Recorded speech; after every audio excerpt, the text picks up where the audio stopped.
So some of you will have, of course, noted my surname, and yes, I did come from a farm. So yeah, it runs in the blood. And I would also, with my very biased hat on, give you a warning about the tree porn that might be found in this. Dennis Hawking, you've been warned.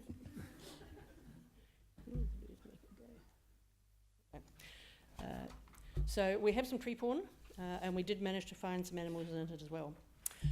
So please bear in mind also that my area is with sheep and beef.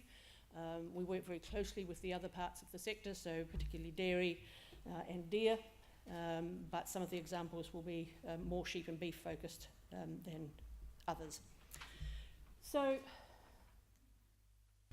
do we get this? Yes, we do. The absolute emissions reduction is the game. That is the only game in town. Farmers will be affected by climate change, the results of climate change on a day-to-day basis. So they get it. They really, really do. The ruminant livestock sector absolutely accepts responsibility for its own emissions. There's no doubt about that at all. It's about how we do it and by when, and the feasibility at the moment of doing it, but it's not about a lack of commitment to doing it. And there is a lot that's already going on. This is why we have committed as a sector to reducing methane so that it meets the Paris targets, and to getting nitrous oxide to net zero by 2050. We're quite happy for being responsible for our emissions. We're a little more reluctant to be expected to meet the emissions impacts or reductions on behalf of others without actually having a discussion about how that's going to work. Yes, sheep and beef farms have quite a lot of land that you could put trees on, but you'll find that most of it's already doing something else at the time. So it's not quite as simple as that. So what is the starting point? The biggest challenge that as a sector that we have is that so far the feed goes in, the methane comes out, 22 grams per kilo. We have yet to get a way of decoupling that other than not having animals. And the impacts of not having animals flow through the whole economy, not just the agricultural exports, but also tourism. Agriculture forms quite a large part of the tourism dollar. There are a lot of people come to see the fluffy sheep. We know that there are some ways of managing your systems so that that the number of animals can be reduced while still maintaining your profitability. From the sheep and beef sector perspective, we've been doing that for quite a long time now. So somewhere in the 80s, some of us will remember the removal of subsidies and the restructuring that went on and the pain that went through the sector at that time. And ever since then, the sector has been doing exactly that, reducing their stock numbers. Sheep numbers are now half what they used to be in the peak in the 80s. But productivity and output is only 8% below. So that's a significant improvement in terms of managing that production side of things to actually offset changes. It has, as part and parcel of that, reduced the sector's, sheep and beef sector's emissions by 30% below 1990 levels. But we know also this is a whole of ag, and we all work across the whole of the sector, so that gap has been taken up by others, other forms of agriculture. And they are interlinked. We use a lot of dairy beef, and potential for dairy beef is high on the list of things that we need to look at closely. We need to make sure that our farmers remain profitable and viable. But we know that there are other things within the sector that need to be managed as well as climate change and emissions reduction. So we're very conscious around what the targets will be, because this is going to determine where it is we're going and how fast we can get there and by what means. We appreciate that the government and others have ambitions in this sector and ambitions for the country to lead the world. and as farmers of a fairly leading variety, we are not averse to that either. We have a really important role to play here. So within the sector, sheep and beef have already set their target in our environment strategy, which is sector net neutral by 2050. And dairy are set on reducing their methane and their nitrous oxide to net zero as well. But it's going to take quite a lot of effort to do that. Some of us will remember that in the 1980s, there were land development encouragement loans in which the government paid farmers to put the scrub rollers down the hills, to put more grass on, and to get rid of all that nasty, awkward scrub that was just regenerating. It wasn't any use to anybody. So farmers do pick up things. They have done things, but many of our farmers have seen the circle go round. And they're a bit conscious about that. We're also mindful of the fact that given the, if we're looking at aspirational targets, and there have been various numbers being floated around, the latest IPCC report, which identified 35% reduction for non-CO2 gases. If you do that as a straight reduction for the sector, nobody has yet modelled that I can find a 30% reduction on export earnings from the sector. We've yet to see that little bit done, and we'll be really, really interested to see it when it does come out, whoever it is that thinks they might do that.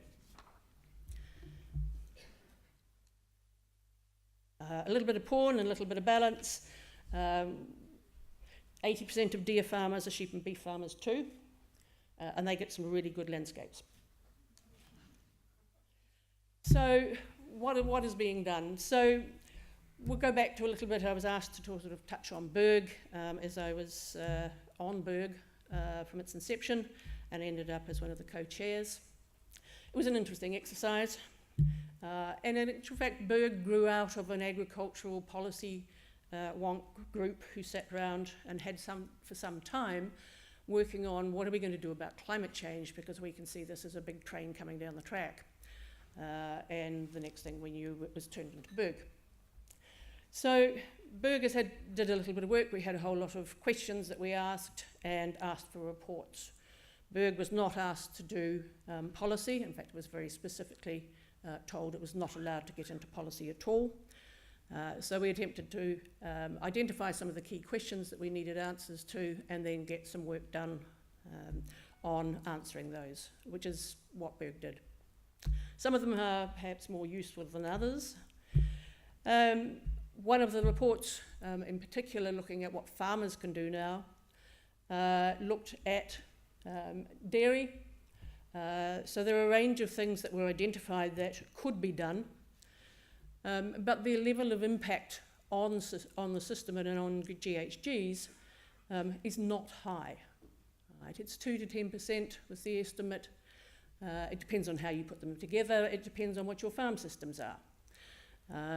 But it's not a big number when we're talking about the ambition elsewhere.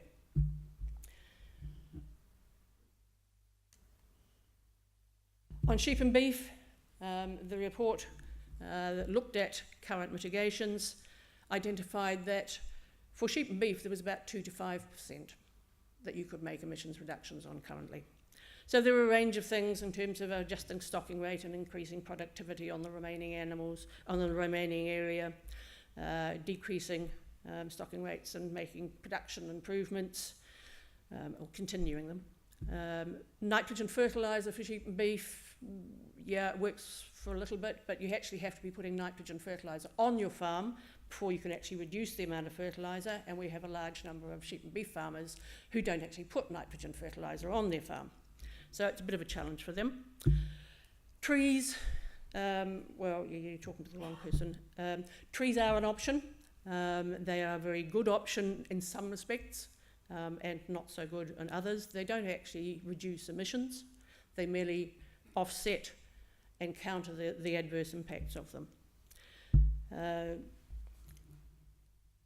The concept of increasing forestry to a large extent The economics of that are somewhat sensitive at the moment.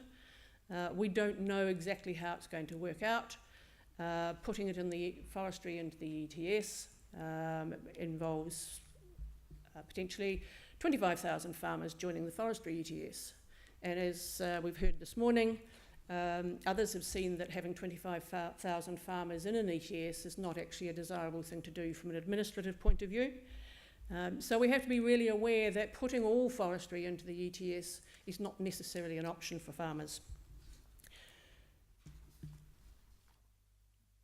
We've also had some work done on what's the future size of the pie. And most of you will be familiar with this pretty graph. It's interesting to note, of course, that there's a potential for quite a big drop.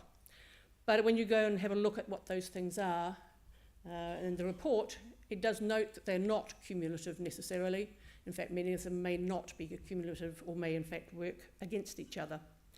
And they're not appropriate necessarily for all farm systems. Some of them are quite specific to sheep and beef and or quite specific to dairy.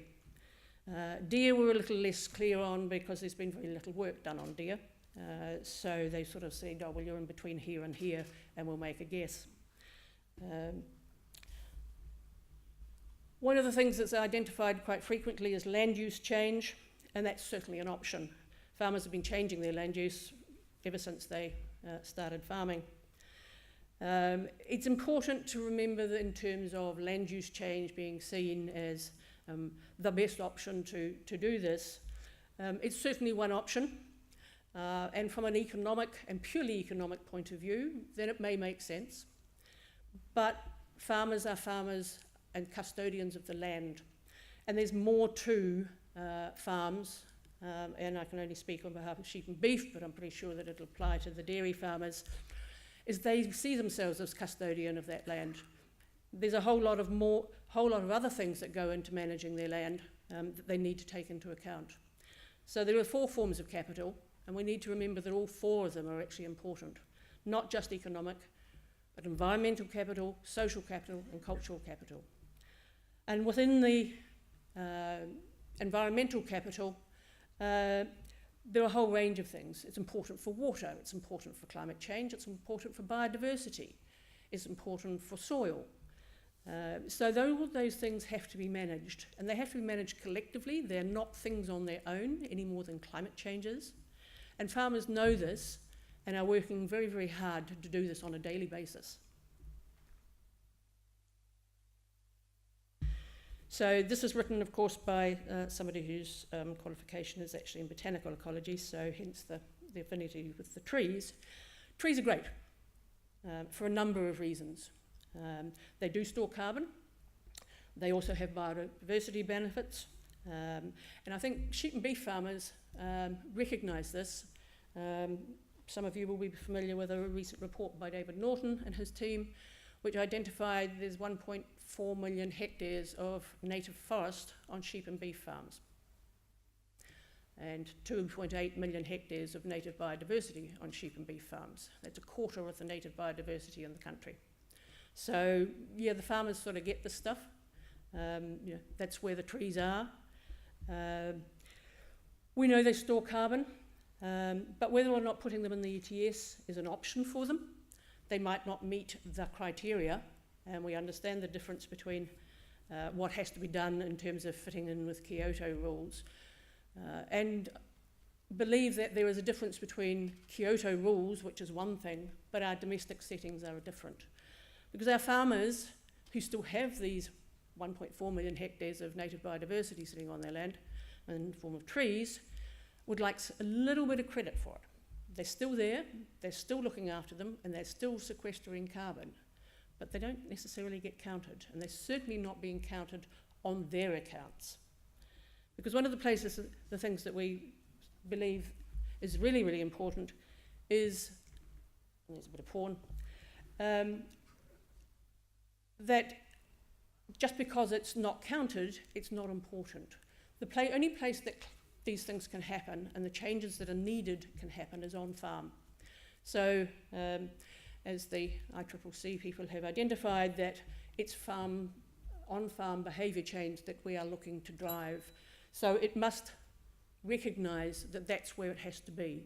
So we have to give the people who are making those changes the confidence that the things they are doing are actually being counted.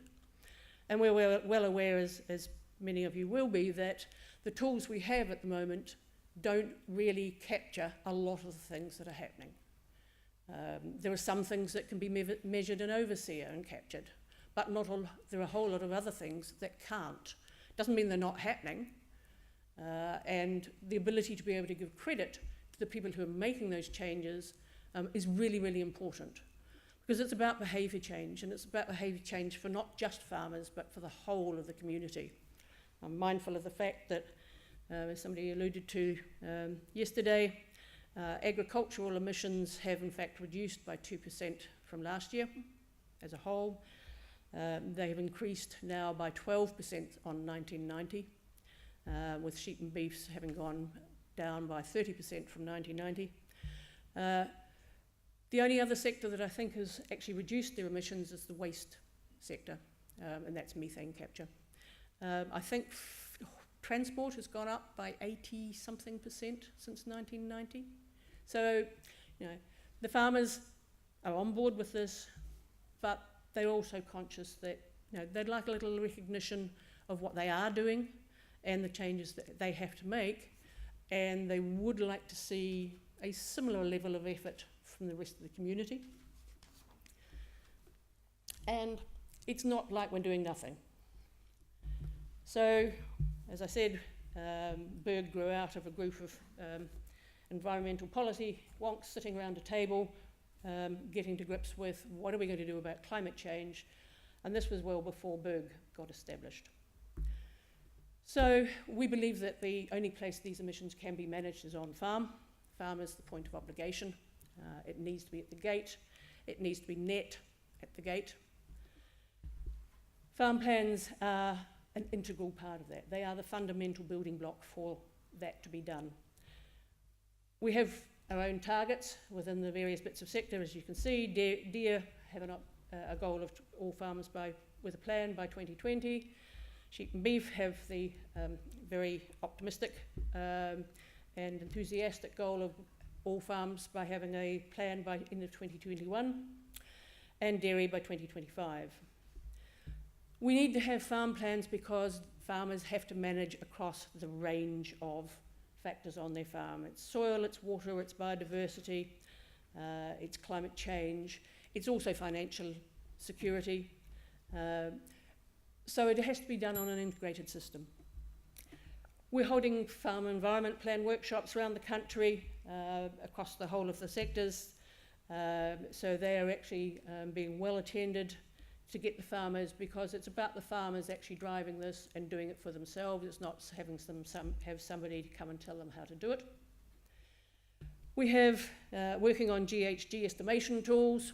Overseer is doing some work on that area, and they are working to include the carbon sequestration module in Overseer so that you can get a farm balance. We're working on a verified carbon footprint tool for use across the sector that will allow for those people who wish to, and for whom there is a benefit to do so, to get a verified carbon neutral footprint stamp.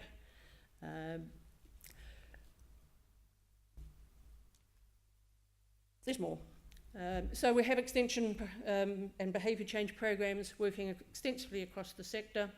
We're working with others on the certification systems for rural professionals.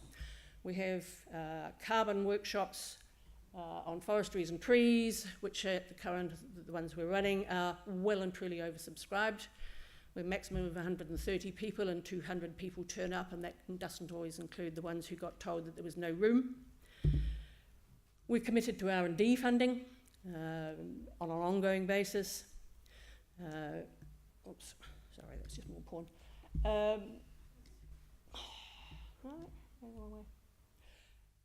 Within dairy, they have the 100 Farms program, which they're working on. We're looking at impact-specific farm management practices. within the sheep and beef sector, tied in with the data that comes out of the economic service, looking at farms. So overseer looking at practices and the implications and what the results of those practices are on emissions on farm. More porn. Catchment communities. The catchment community process is one that's been driven initially by water, but has the capacity and is being used now by farmers to also look at their climate change and their emissions, working on a whole of catchment basis. For example, why would a catchment not want to put the water cleaning facility at the bottom in the form of a managed wetland with the trees up the top of the catchment? Climate doesn't matter, doesn't take any notice of where the trees are as long as they're there. So we're looking at building those in terms of whole of catchment and communities. At the moment we're getting the follow-up to the Norton report, as we're getting an assessment done on the carbon sequestration that is on that native forest on sheep and beef land. Greenhouse gas numbers and overseers being introduced from the sheep and beef economic survey farms as part of benchmarking, so that's going to be available to farmers. The challenge that we have is that we are dealing with biological systems and they need to be dealt with in an integrated way. All four forms of capital need to be included and they need to be valued, not just the bottom line for dollars. Because that affects how you make the decisions and where you put your emphasis, because they are, after all important. We know there's quite a lot of work to do. It's going to be a challenge getting all of our farmers into their plans, but we have the program running, the Taste Pure Nature, which some of you may have seen was launched a couple of weeks ago, which is a marketing strategy, but it comes built into that as the farm assurance plan. And we have, as a bit of a first for the sector, the sheep and beef sector, we have all but one meat processing company in agreement. And that has to be a first, I think, for New Zealand. And we're hopeful that the one remaining will come and join us. But it means that all of those farms are going to have farm assurance plans in place. Part of that includes environment. So it's going to be a part of their supply. We know that we have to work more effectively. We have to drive behaviour change on farm.